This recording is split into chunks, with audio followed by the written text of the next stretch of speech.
Hey guys, welcome back to my channel, and if you're new to my channel, hello, my name is Gabby and welcome. And if you are new to my channel, you've never seen my face before, you've never been on this channel in the past, if you like true crime content, especially vintage true crime content, then feel free to hit that subscribe button down below because that's pretty much all I do here on my channel. And maybe quite possibly turn on the post notifications to be notified every time that I upload. So today we are doing a case update video, and that's basically where I dive into cases that I have previously discussed on my channel, and I tell you guys some information that I didn't originally know about when I did my video on the case. It could be huge updates in the cases where they are solved. Unfortunately, that's not the case with the cases that I am covering in today's video, or it could be information that I came across after the video was posted, or information that I have been given by people directly involved with the case. Today I'm going to be going over 3 different cases that I have done videos on in the past, and that is the case of Tammy Leppert, DWan Sims, and the case of Candis Kyser and David Keller. All of these cases that I am talking about in this video are some of my pet cases, and I mean pet cases as in cases that just mean a lot to me, and I regularly look them up to see if there are any updates, and I'm regularly kind of talking to people involved in the case to see if anything new is going on with the cases. They're just cases that genuinely mean a lot to me. And when it comes to the case of Candis Kyser and David Keller, that is the last case that I'm going to be talking about in this video, and I really want you guys to stick around for that because there is some exciting news when it comes to that case. So anyways, with all of that being said, let's get right into it. Tammy Leppert was an 18-year-old model and actress. She starred in small bit parts in such movies as Little Darlings, Spring Break, and even Scarface. She vanished under mysterious circumstances on July 6, 1983 after being dropped off by a friend. She's been missing for 37 years now. So Tammy was a model. She was actually a cover girl, and she was in movies, and her mother owned a talent agency, so that's kind of how she got into the world of entertainment. Like I said in my original video, she ended up going to this party, and she said that she had seen something at this party that terrified her.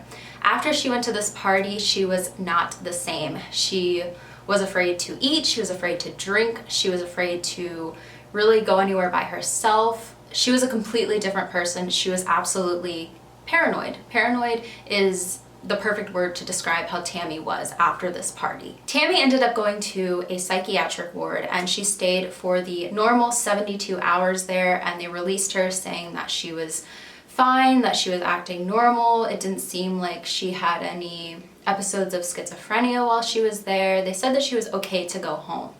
When I originally did my video, I did not know that her mother was planning on sending her back to the psychiatric ward to be checked out again, but she vanished before she was going to go back in. Like I said in my original video, on July 6th, 1983, Tammy got picked up from her house by a friend named Keith Roberts. Now, Keith Roberts is a very important person in the entire case. So Keith picked up Tammy, and there was an issue about $300 that she claimed that he owed her $300, or she was asking for $300. I'm not entirely sure if he gave her this money or not. I don't think that he did. This is hard information to legitimize, but anyways, the main thing other than this $300 was that she wanted to be driven to Fort Lauderdale from Cocoa Beach. Keith Roberts told her that he could not drive her to Fort Lauderdale.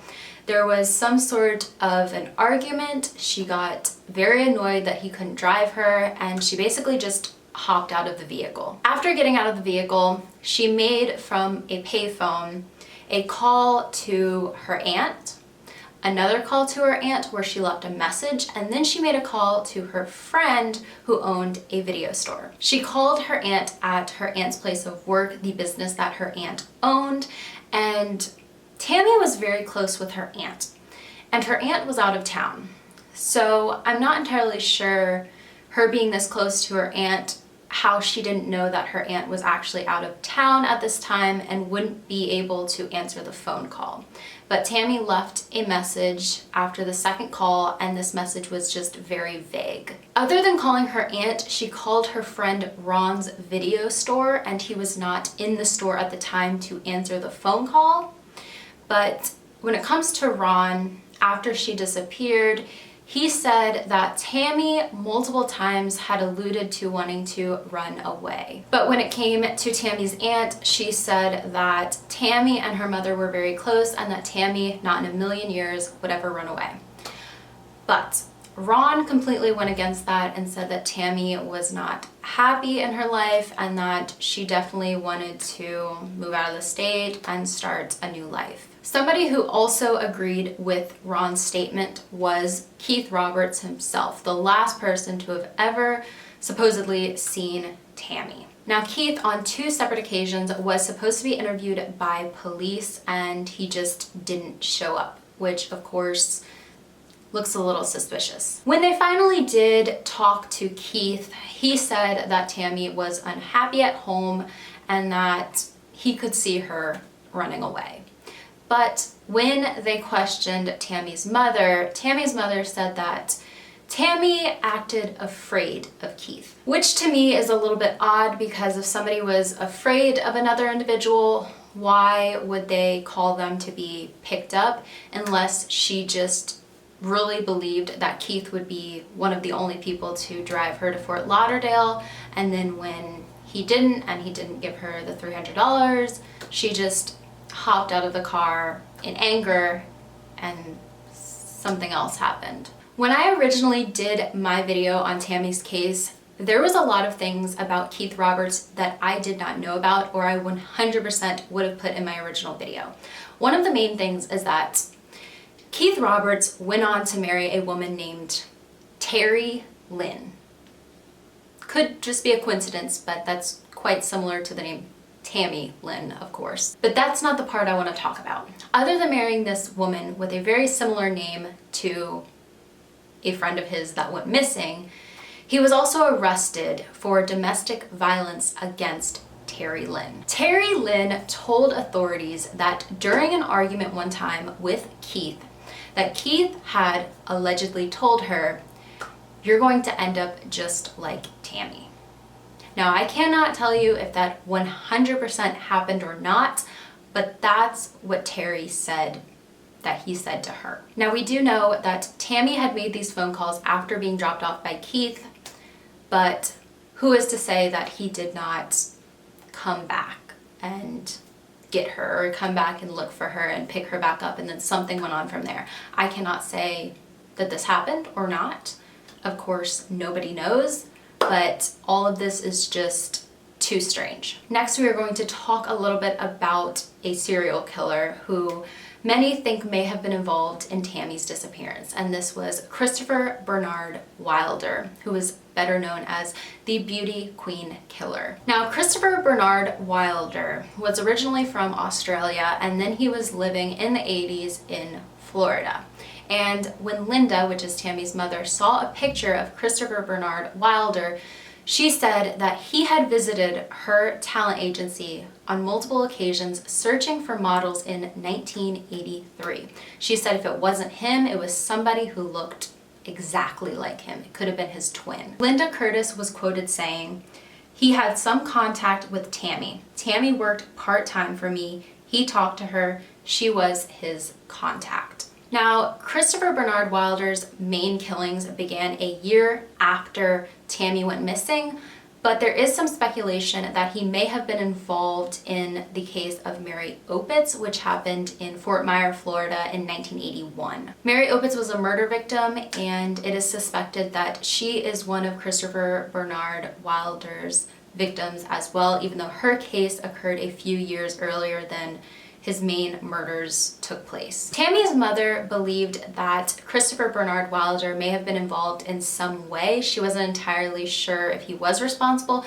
but she ended up filing a $1 million lawsuit against him, and she ended up dropping this lawsuit not long after because she said that she didn't truly believe he was involved, but she wanted to scare him into answering questions about Tammy's case. Former Cocoa Beach detective Harold Lewis, when he was asked about the case of Tammy Lynn Leppert, he said that he truly believes she just up and left. According to him, in 1985, which was only 2 years after Tammy's disappearance, the police department had received phone calls from a woman, and this woman said that Tammy is alive and well, and that she is doing what she wants to do, that she is a nurse somewhere else, and that she will call the department when she is ready to talk. A lot of people close to Tammy said that she did want to run away. A lot of people said that she didn't and that she was happy in life.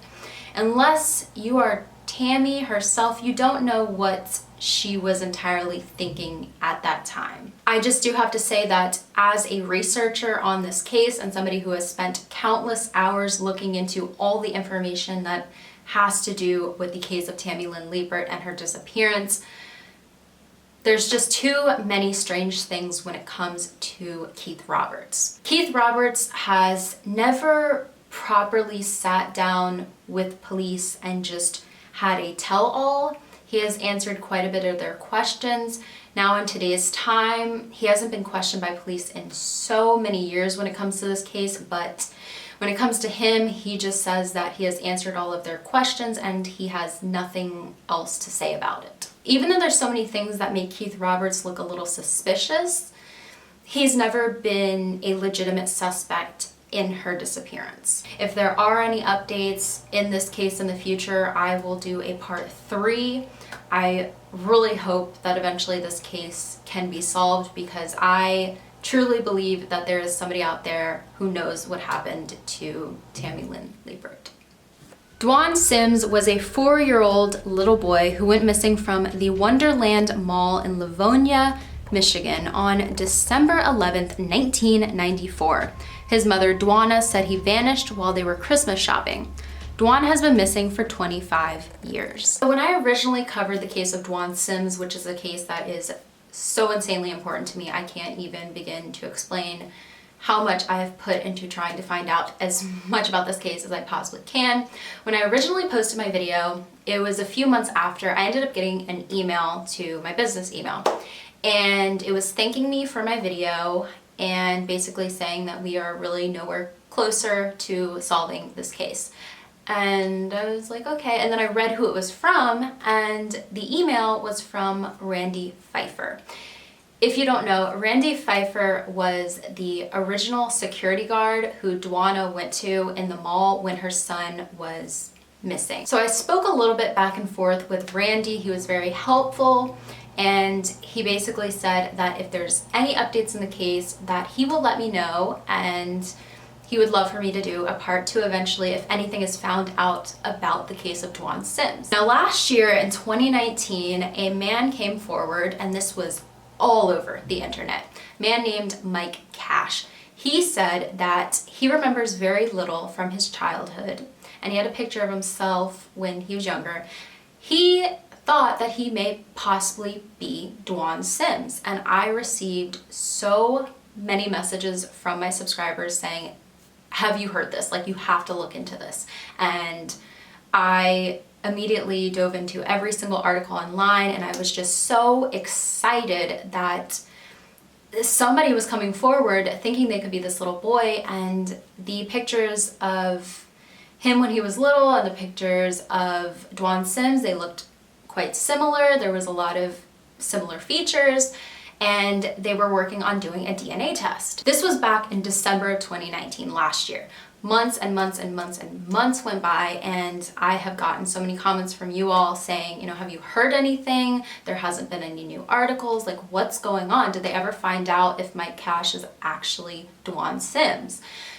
I couldn't find anything online. There were no new articles, so I did what I thought I should do, and I messaged Randy Pfeiffer. He was so insanely helpful the first time and so kind, and I was like, he would definitely talk to me about it. I don't think any Livonia police would message me back, so I messaged him, and he told me a little bit that was quite interesting and that hasn't been released online, and I asked him if I could tell my subscribers, and he was like, sure, like, go for it. So I asked Randy if there have been any updates in this case, especially when it comes to Mike Cash and how there was supposed to be a DNA test done. And here's what he said: none. I have reached out a few times to the head detective there in Livonia. No response. What's even funnier is I have a good friend of the family who is a detective there in the same bureau. He has not returned any of my texts about the situation.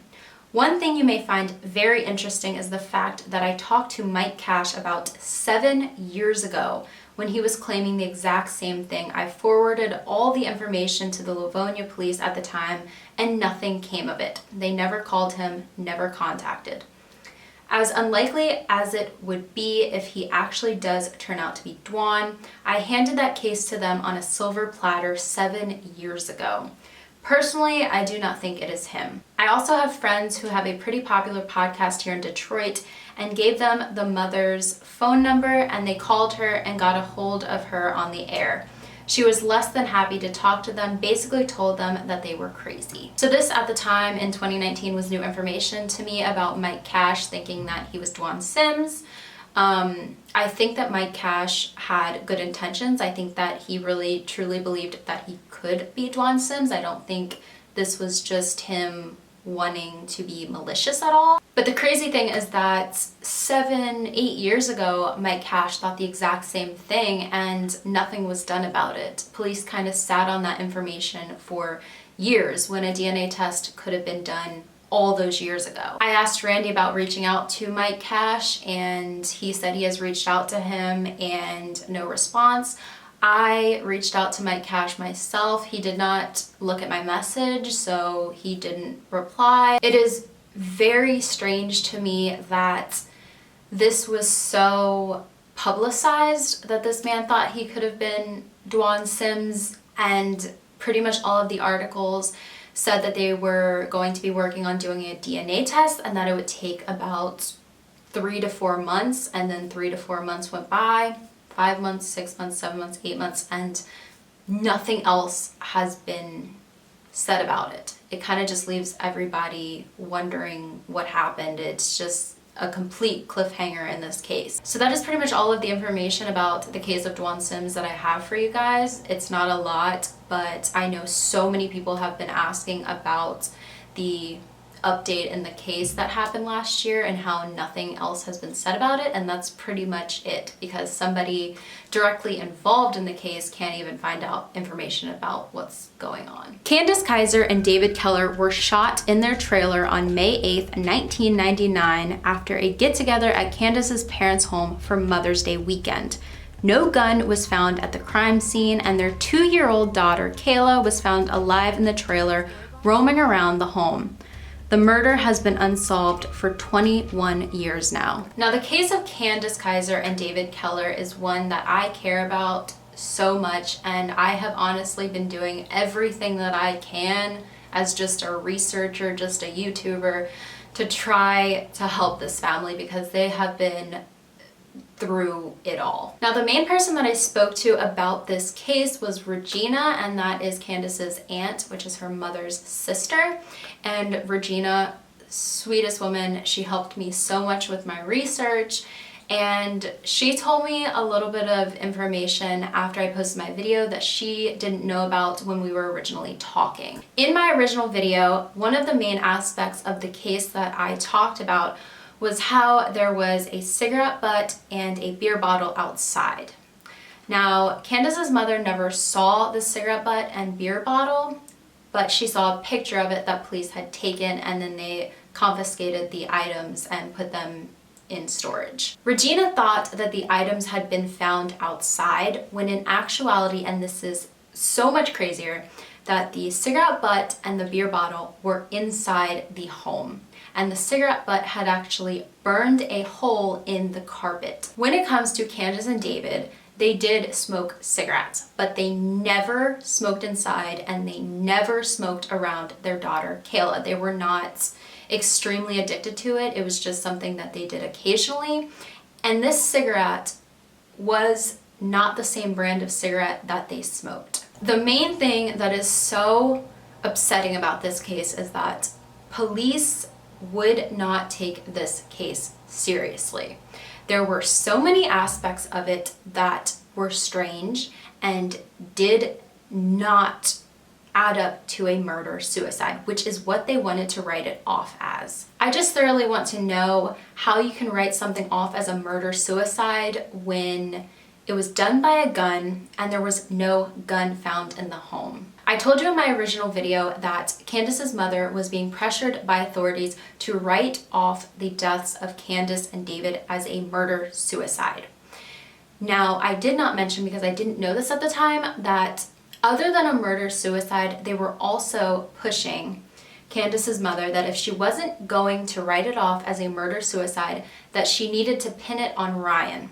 And Ryan is Candis's older brother. According to Candis's mother, and I heard this straight from Regina, she told me that Candis's mother was told by authorities that Kayla would be taken away from them if she didn't write it off as a murder-suicide or say that Ryan was involved in their case. As you guys know from my original case video, I am absolutely disgusted and appalled at how authorities handled this case, and there have been so many cases on my channel that I have covered where I admit when police do everything that they can for a case. Complete opposite with the case of Candis and David. Another thing that is quite infuriating is that at one time, Candis's father, Bruce, had written into the Montel Williams show to try to cover their case on the show.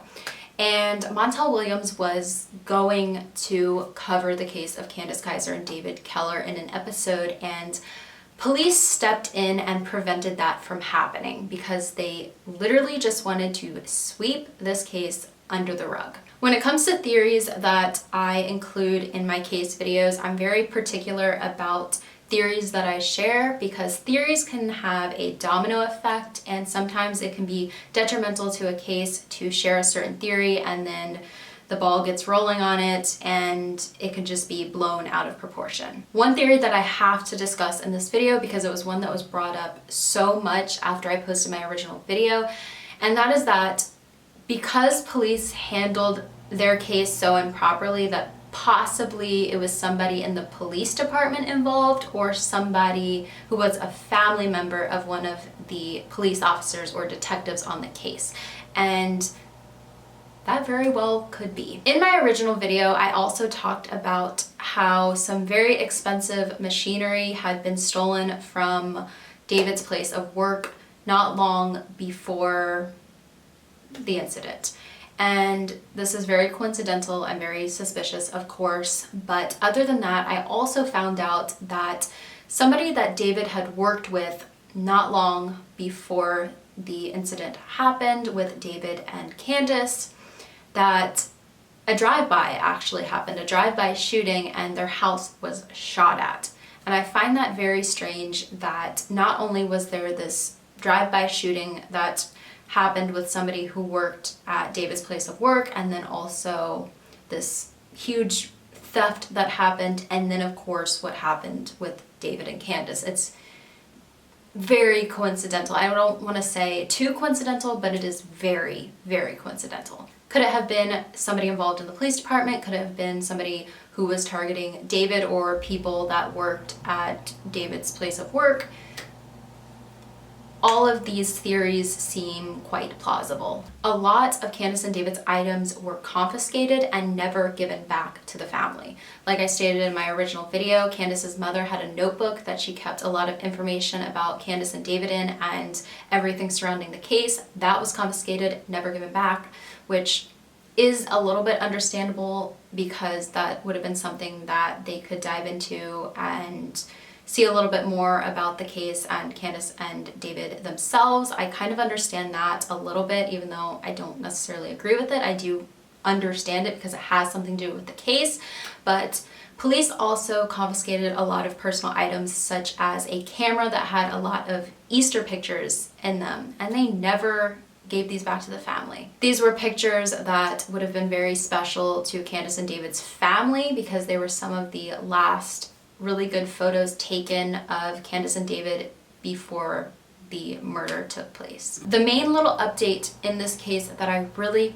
wanted to mention is that when I posted my original video, so many of you all commented and asked if there was any way for you all to donate to the family so that they can hopefully raise enough money to get something done in this case. I talked to Regina, I also talked to their nephew, and Candis and David's daughter, Kayla, ended up starting a fundraiser. I know that we are in trying times. I get that completely. The world is struggling. We are in a pandemic. Literally, people are out of work. I understand that. If you do not have the means to donate, please don't.